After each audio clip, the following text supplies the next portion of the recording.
And then in New Zealand, that was the next thing. It was fairly shortly afterwards. And I met a very spiritual Maori female, and we became good friends. And she shared with me that I was a kahuna. A kahuna. Now, that's the Maori word for shaman, for shaman. Oh, okay. And she explained what it was, and she knew I was. It was the first thing where this is a fairly well-used expression, not mine, but it's so true, that the eyes are the window to the soul.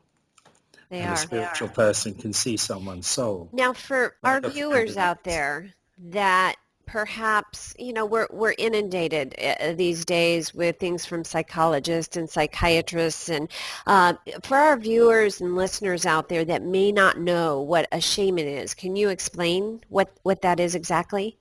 Certainly. First of all the indigenous peoples always had them and still have them, like the Native Americans, First Nation Canadians, the Maoris. You could go on endlessly. It's only been lost in modern society of materialism.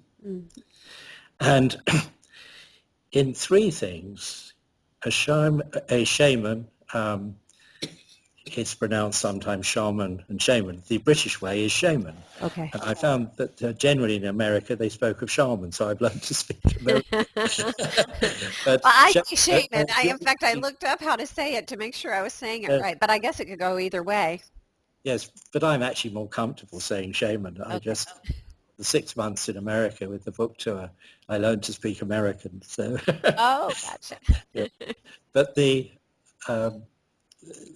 thing is, there are three things. It's a spiritual healer, a spiritual teacher or guide, and a spiritual leader. They are the three broad headings. Okay.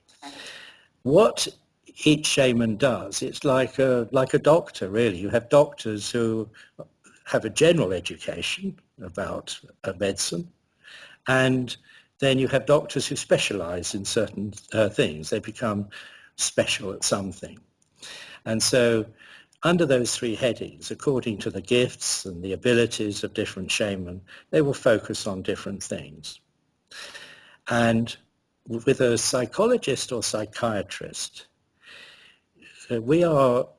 they and a shaman are actually trying to get the same outcome, all trying to get the same outcome, to help people find within themselves the answers to what they're trying to achieve.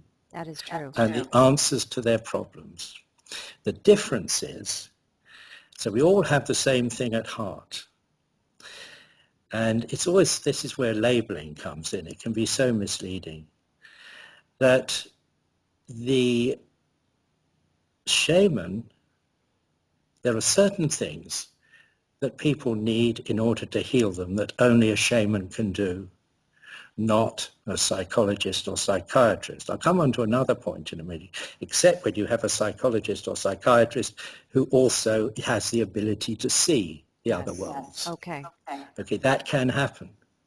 And in fact, I had a lot of help given to me on my journey by an American medical doctor, a woman who could see.